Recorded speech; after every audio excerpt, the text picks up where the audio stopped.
Welcome to Before Floor, the pregame edition of Five on the Floor, brought to you by the Five Reasons Sports Network. I'm your host, Jonathan, aka Three Piece Combo, and today we're joined by our guests, Marco Romo, Mr. Gadiel Cartagena, and our normal guy who's almost always here every time, Mr. Mateo Mayorga. Now, if you guys are home, make sure you guys, wherever you guys may be, like the video, subscribe if you guys are Miami Heat fans, or if you want any Miami Heat or Miami sports overall. And make sure you guys, if you are young and with a family, you want to make sure your assets are taken care of. Make sure you hit up markbrownpa.com. That's MARC brownpa.com, or give him a call at 954-866-8513. He's going to take care of all your financial assets if anything were to happen to you. Based out of the North Lauderdale area, services the entire area, so pretty much all of South Florida. He'll take care of you, and he's a Heat fan, so make sure you give your business to a Heat fan and not a, like I said, a Celtics fan or a Lakers fan. Just move to Florida for tax purposes. So you see Mr. Marco Romo giving us a little bit of pointing over there. But like I said, give him a call at 954-866-8513 or reach out to him at marcbrownpa.com. Now, if you guys want to play prize picks with us, we do our rapid fire prize picks every single pregame show. Make sure you guys play with us and make sure you guys get the most out of your money. Go to prizepicks.com, use the promo code 5, spell that out FIVE, and we'll double your deposit up to $100. That's literally $100 free money. That's like 20 plays that you can play if you play on the right money. And Alejandro last week played $5, 150 on a 5 straight. So it's, pretty easy to win money. It's like I said, daily fantasy. You don't have to worry about injuries. You pick some players, decide if they're going to go over or under on some points, rebounds, or assists. And then that's pretty much it. It's really easy, really, really easy. Like I said, go to prizepicks.com, use the promo code 5, FIVE, spell that out, and double your deposit up to $100. Guys, we're going up against a Washington Wizards team that we came oh so close to beating last time with a heavily undermanned squad. This time, still pretty undermanned. We're missing a lot of players.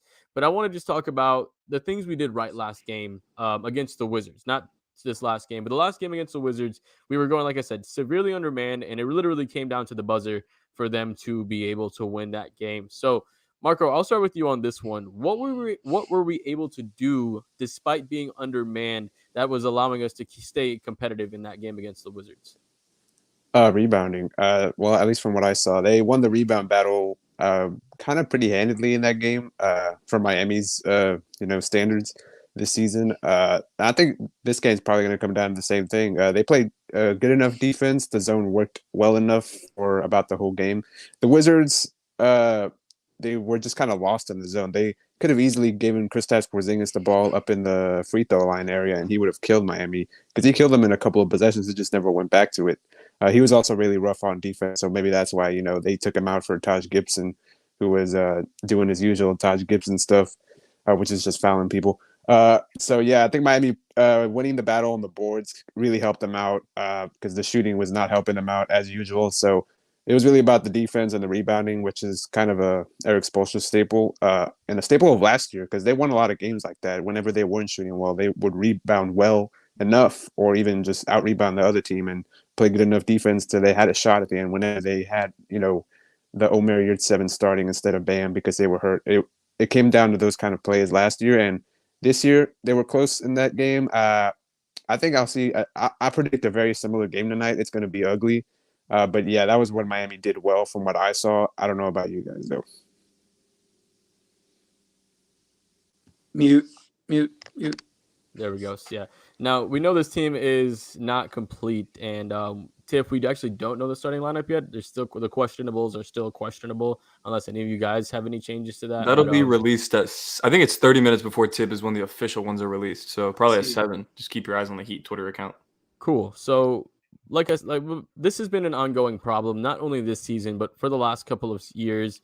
Jimmy's going to miss 15 to 20 games. We know that just for maintenance. We're not going to try to push him to win, be a regular season guy. We need him to take those games off.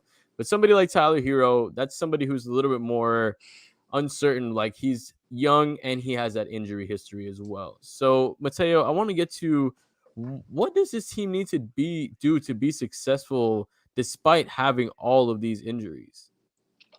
Well, Jonathan, the key part of your question with all these injuries, it leads me to believe it's not possible for them to experience success with all of them, with all these injuries, because it is so hard to win in the NBA with all of your personnel available. For example, I went to the Denver Nuggets game last night against the Pistons, and the Nuggets just got back the reigning back-to-back MVP after missing a week with COVID, inserted into the lineup, and they lost. Detroit got their first road victory of the season. That's how hard it is to win. Last game in Miami's case, they relied on Jamal Cain, Nikola Jovic, and Haywood Highsmith for over 20 minutes a game. That is a lot to ask for of inexperienced guys. You don't win that way in the league. It puts them in a tough spot. And when I reflect on last year, they came a shot away, and it really goes to show you how special that year was, because at one point in that season, between December and January, Bam and Jimmy missed 14 games combined, and the Heat won 10. That type of stuff is an anomaly. So I don't think it's sustainable long term, John.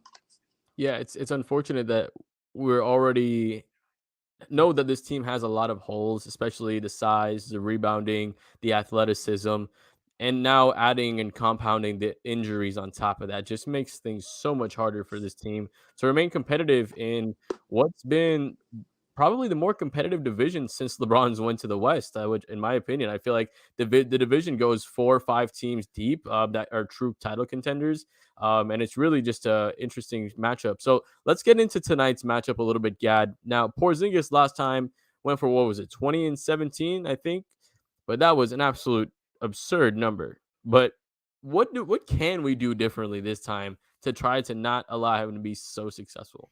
I think he's one of the players that honestly, like, you're gonna live with what Porzingis gives you.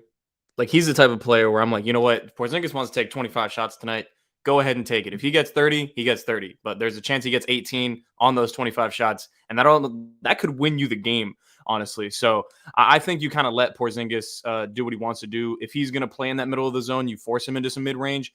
Go ahead, take those shots willingly. I think what you want to do is keep Bradley Beal from going crazy. I know he had 27 last game, and it was relatively efficient, but he wasn't really emptying the clip. I felt like he was just playing good basketball, but he's the type of player where on a night like tonight, ridiculously talented. We've seen what Bradley Beal can do to the Heat before.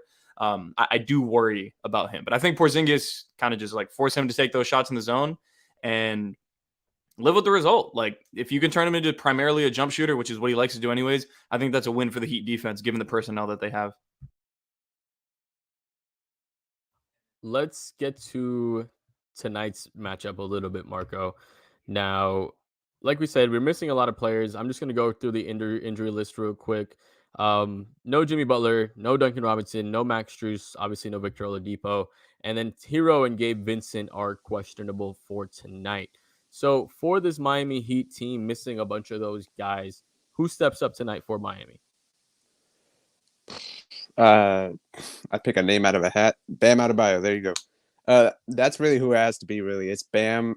I'm not expecting anything from Kyle anymore. That guy's given all he can at that road trip. He's played 40+ minutes, I think, every night of that road trip outside of the Cleveland game, which was a blowout.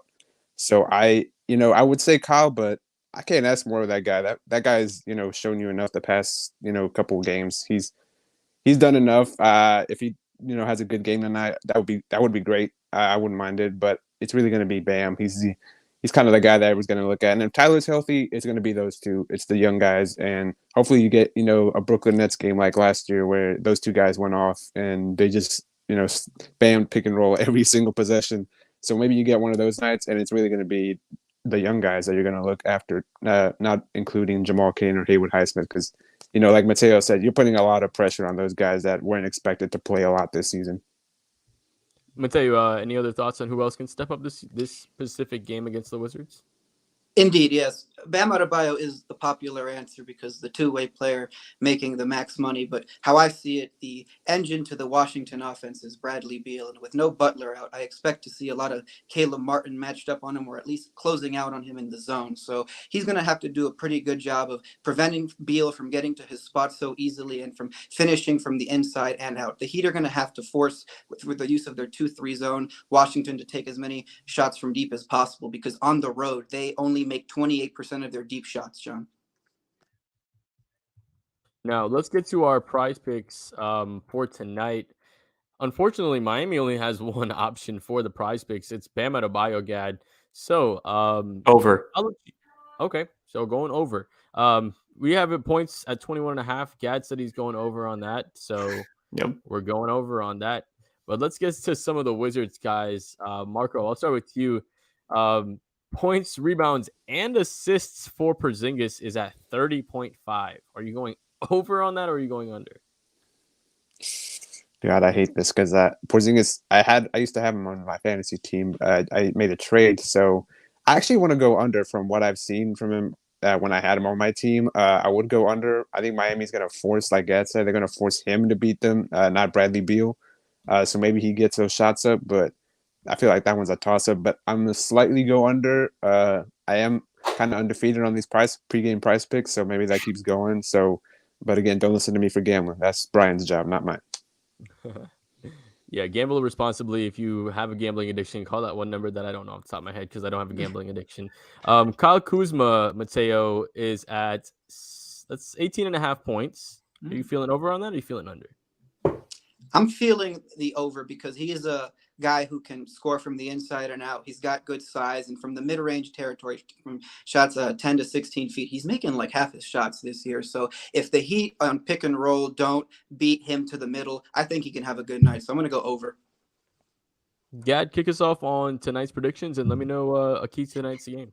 Tonight's predictions, I, believe it or not, have the Miami Heat beating the Washington Wizards. I feel like these are two must-have games for the Heat. And I know it sucks that we're saying that this early in the season, but it feels like they have to have these games because you look at next week, who are they playing? Boston, Atlanta, and Memphis. I don't know if that's the correct order, but that is the teams that they're playing next week. That is something that is going to be very tough to win 2 games. It'll be tough to win 2 games. You have to get these 2 against Washington. I think the team understands that. I think the players understand that.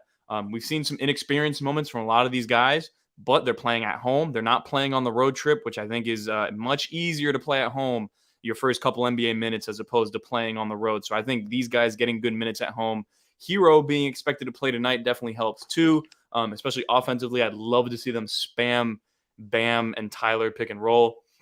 I think it's just a through and through. I think it's a solid team game, and I think the Heat probably win by like 8 or 9. I think we're gonna feel a little bit better after this game because Washington, I mean, they're not a great team, but they're an NBA team, and we have not been beating that many of those recently. So I'm gonna rock with the Heat tonight. I feel like they get the dub. Yeah, I think Miami with the injection of Tyler Hero is not going to only have a boost of just his, scoring and whatever he puts on the stat board, but just having another person that can create, having another person that has the ability to score at all 3 levels will be so important. So honestly, if he's healthy, I think that's going to be important. So yeah, I just saw a couple people on Twitter saying that Hero is expected to play. He will try to play tonight. So Mateo, what are you feeling on tonight's game? And give me a key to tonight.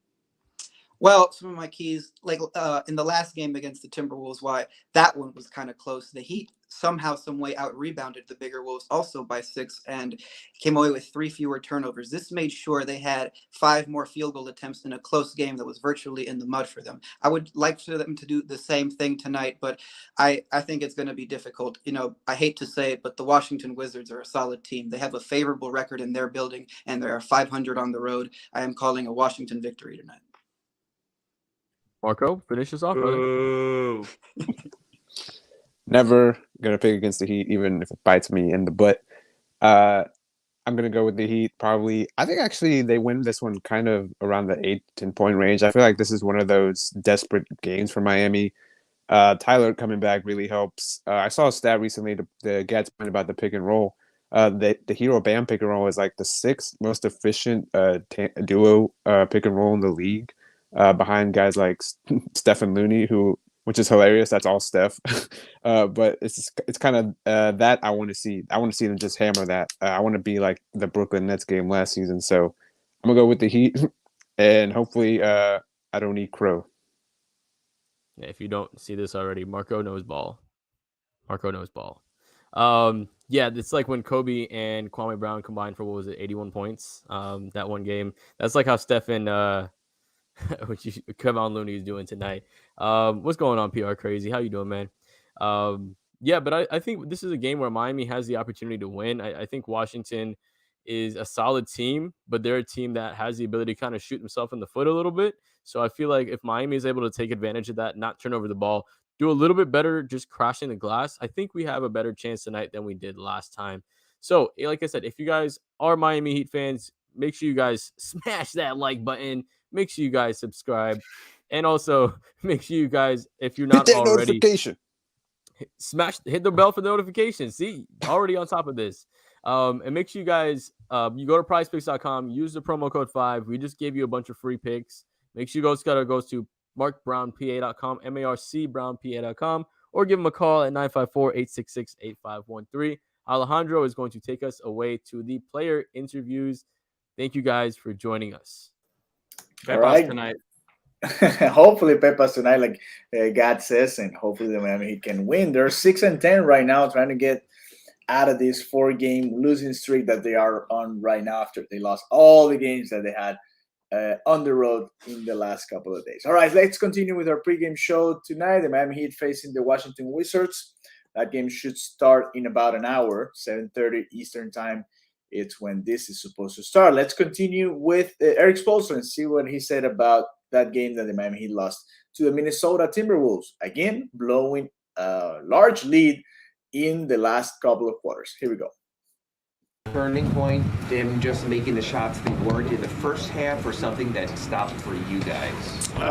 Look, you have to expect, teams are going to go on runs, and, we got up 13, and they made a run, took a lead, and we tied it up. I thought we responded to that pretty well. I thought, actually, there would be 5 or 6 skirmishes during the course of the game, but we had control of, most of the first 3 quarters. That's more than you can ask for on the road. It's just a shame. We just weren't able to make enough plays. I thought our defense was stable enough. Of course, they had a couple shot fakes that led to, some open looks. But we were doing some good things defensively. The guys were really working. Covering a lot of ground. They're not an easy team to cover. I thought we got some good looks going down the stretch. We just weren't able to knock enough of them down. Max's foul again, was that intentional? I don't know. One, I don't know if it was a foul. It didn't look like it was intentional. It looked like they were going to be, jammed up. 5 seconds on the clock. We likely would have had 5 seconds. At the end, I don't know. So you didn't call for a foul in that situation? No. The fact that Max kept shooting because you needed him to keep shooting, does that just say something about him that, even when it was off for him, even when he was struggling, this was a game that just called for that? That part of it was great. I love to see guys step up and continue to play your game, regardless of where the ball's going in, and we needed those attempts. And quite frankly, I'm not saying this as an excuse. The fourth quarter, the guys' legs were probably a little bit dead from this road trip. We've been playing major minutes. That's not to take away anything from the Timberwolves, and that's certainly not to make an excuse for anything. Guys are giving everything they have. Everybody that's available to play is literally giving everything they have. And even the guys that are playing are dealing with a lot of minor injuries. Right now they're just simply playing through stuff and doing it, for the team. And that's admirable and inspiring, to see guys do that. The decision to go with Jamal over Nikola at the end was because? It was really probably going to be between him and H. They were both just really effective in the zone, and we were getting a lot of stops, in that second half.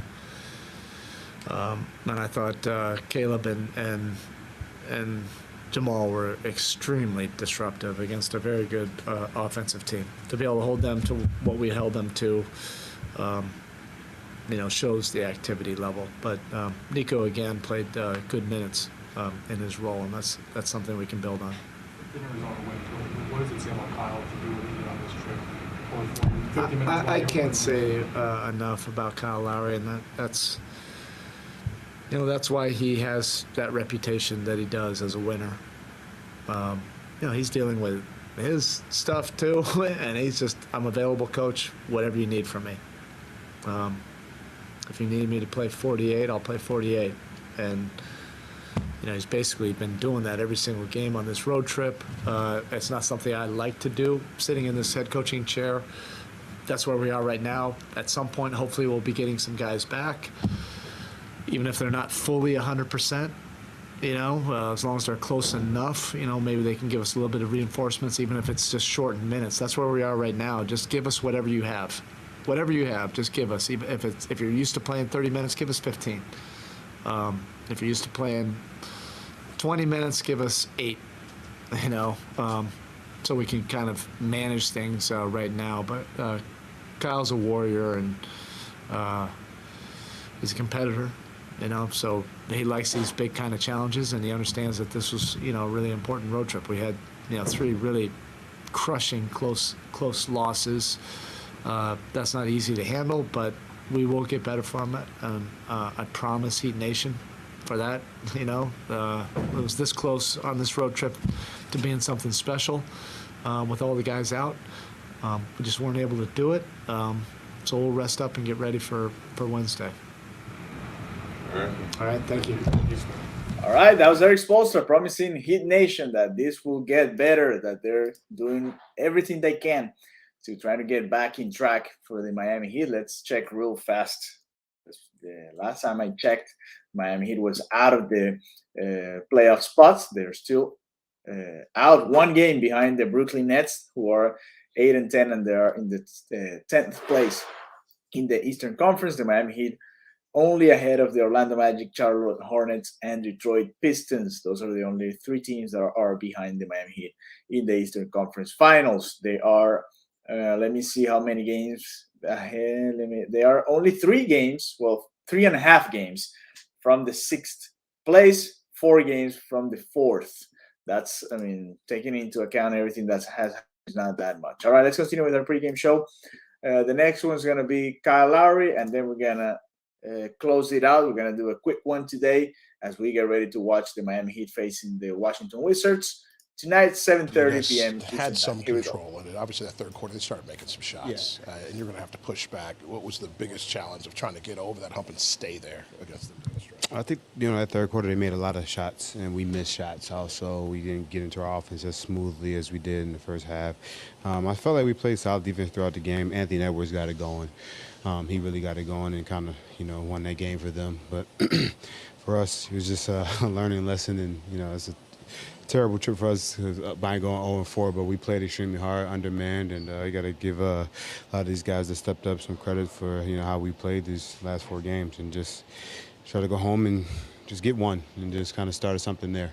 Is the toughest thing just the mere losing, or the fact that in 3 of the 4 you could have had an opportunity to grab a W or 2? Losing in general. Of course you said 3 out of 4, but just losing in general. It's no lessons. It's no. You could have did this, but still at the end of the day, those losses are in those columns. So, but we got to stay positive somehow, some way. Hopefully we get some bodies back, this next week coming up. We got a good team going and Washington the next 2 games. But we go home and get in our own beds and get into our own facilities and, recover and get ready to try to get a win, get one, just get one. These minutes you've pushed yourself through, from Washington on forward, what's it been like for you?